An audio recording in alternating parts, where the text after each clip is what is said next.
रहे थे कि आपको पंजाब से काफ़ी लोग मिलने आ रहे हैं, बता रहे हैं कि वहाँ कई तरीके की दिक्कतें आ रही हैं, आपसे पंजाबी में बात करते होंगे।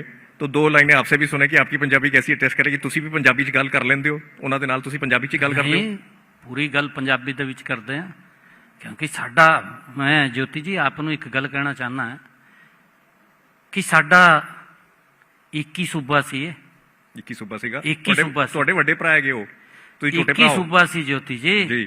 ਮੈਂ ਪੰਜਾਬ ਦੇ ਲੋਕਾਂ ਨੂੰ ਇੱਕ ਗੱਲ ਕਹਿਣਾ ਹੈ, ਮੈਂ ਉਹਨਾਂ ਨੂੰ ਅੱਜ ਵੀ ਇਹ ਗੱਲ ਕਹਿੰਦਾ, ਮੈਂ ਕਿਹਾ ਤੁਸੀਂ ਅੱਜ ਵੀ ਇਸ ਗੱਲ ਨੂੰ ਵੇਖੀਏ ਕਿ ਅੱਜ ਵੀ ਸਾਡੀ ਘਰ ਦੀ ਛੱਤ ਇੱਕ ਹੀ ਹੈ।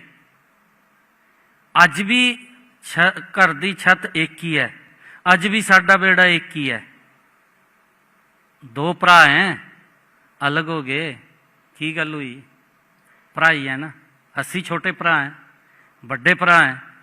ਇਹ ਵੱਡੇ ਭਰਾ ਨੇ ਮਨ ਬਣਾ ਲਿੱਤਾ ਕਿ ਆਉਣ ਵਾਲਾ ਸਮਾਂ ਉਹ ਭਾਰਤੀ ਜਨਤਾ ਪਾਰਟੀ ਦਾ ਹੋਗਾ, ਨਰਿੰਦਰ ਮੋਦੀ ਜੀ ਦਾ।